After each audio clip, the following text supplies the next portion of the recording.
And it stopped taping. Here's part 2. When, he yells. Never, that's when.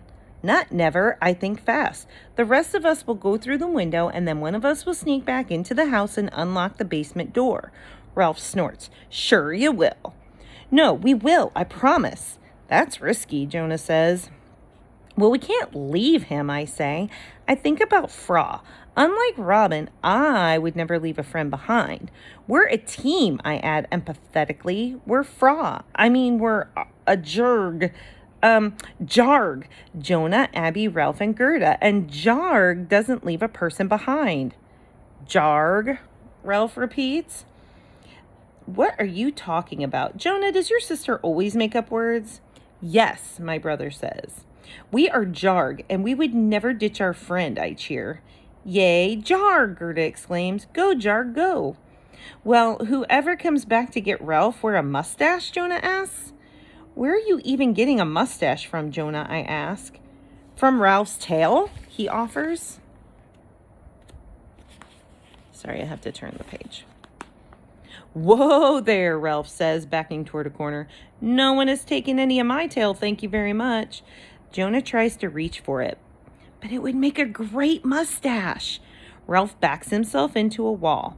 No one is touching my tail but me, understand? Why do we need a mustache, Gerda asks. We don't need a mustache, I shout. Stop with the mustache. Can we focus on the human ladder? Human reindeer ladder, Ralph growls. Or have you forgotten about me already? The human reindeer ladder, Gerda says, patting Ralph on the head. He's very sensitive, she whispers to me. No kidding, I whisper back. Okay, let's do this. Heaviest to lightest. Ralph on the bottom, then me, then Gerda, then Jonah. Jarg! Go, Jarg! Gerda cheers. We exchange a smile. I like Gerda a lot. I wish she went to school with me. We would totally be friends. Maybe even best friends. I stiffen.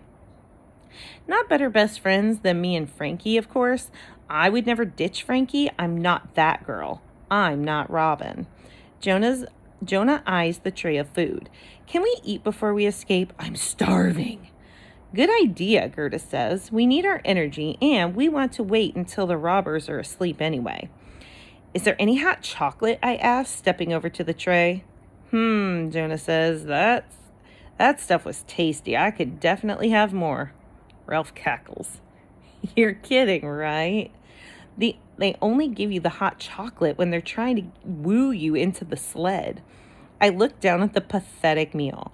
There are 4 cups filled with gray water.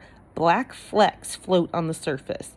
There are 4 limp sandwiches, too. I can't tell what's between the slices of stale-looking bread, but it's bluish. Gross. What about ketchup? Jonah asks. Jonah is obsessed with ketchup.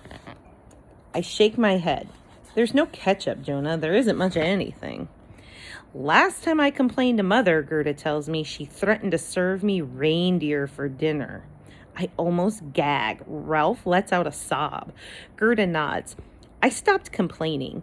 So we should just eat what's here. She passes out the sandwiches and cups. I slowly, nervously nibble on a corner. It's not that bad. I think the inside is a type of cheese, blue cheese maybe. It could still use some ketchup, Jonah says, but it's okay. We munch away. Do you guys know Roar's code? Ralph asks, his mouth full. What's that? I ask, swallowing. It's a way to spell a word by blinking when you can't talk, Ralph explains. It might be helpful to use during an escape. I taught it to Gerda. We needed an activity in here. Wait, do you mean Morse code? I ask. A long time ago, people used Morse code to send messages to each other. Roar's code, Ralph clarifies. Roarse, R, like reindeer. Right, Roarse, I say with a laugh. Cool, I love codes, Jonah exclaims, putting down his sandwich. Then something occurs to me. Oh, is that why you were blinking at me by the lake? You were trying to tell me something? Yes, Ralph says. I was telling you to R-U-N. Oops, I say. I didn't exactly get that. Let me teach you the alphabet, he says. A is one short blink. one long one and one short one. B is, I don't think we have time to teach them the whole alphabet, Gerda cuts in. I nod. She's right. Maybe we should just make up a code to use if we see Sharon or any of the robbers. A code for danger. Ralph sighs. Fine. How about 2 long blinks and 1 short one? That's an S. Like S for Sharon. Perfect, I say. We wait until after midnight to begin our escape. Okay, are we ready? Gerda asks. She stands up and puts on her matching orange hat, which was under the blanket. Ralph reluctantly shuffles across the room to stand under the window. Let's get this over with, he says. I climb onto his back and then carefully stand up. I can feel his furry skin squirm under my feet. I hold on to the wall so I won't fall over. Gerda, you're up. Sorry.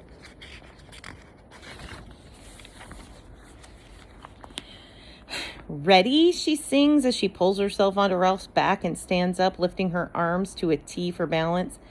Careful, Ralph whines. I have a bad back. Jonah climbs on next. We all hold on to the wall. I try to avoid touching the green mildew. Gerda bends down and Jonah climbs onto her shoulders. And then I bend down and Gerda stands on my shoulders.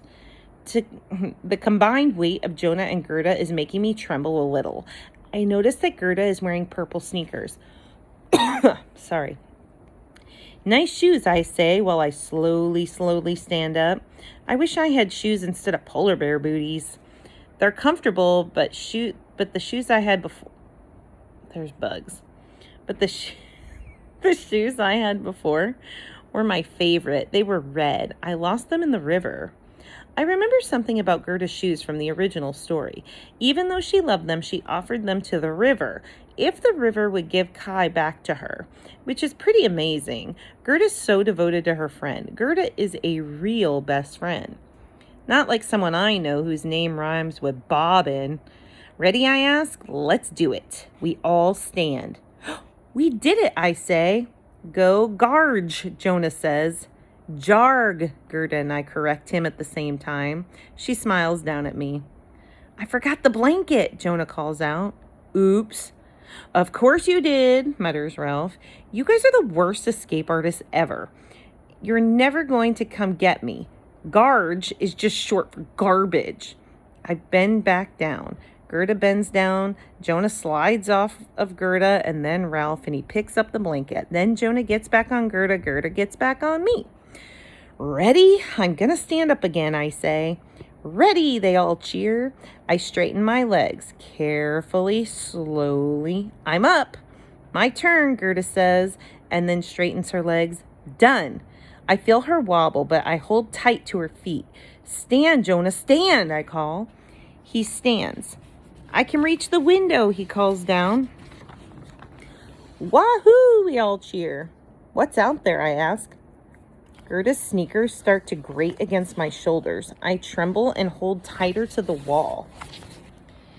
I can't tell, Jonah says. It's too dark out, but I think it's just the ground.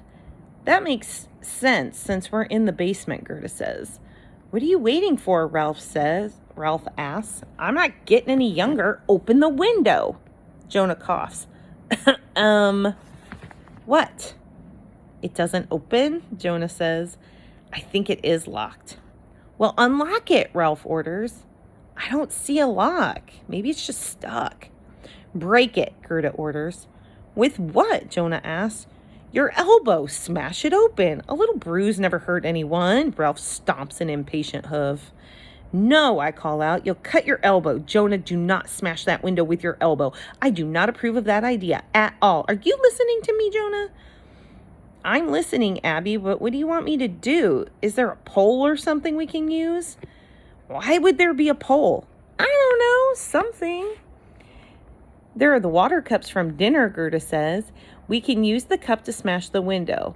But then all the glass is going to rain down on us, I say. We'll be covered in glass. I have delicate skin, Ralph yells. You cannot cover me in glass. I will bleed. I think if I angle up I angle the cup correctly. It will go outside, Jonah says.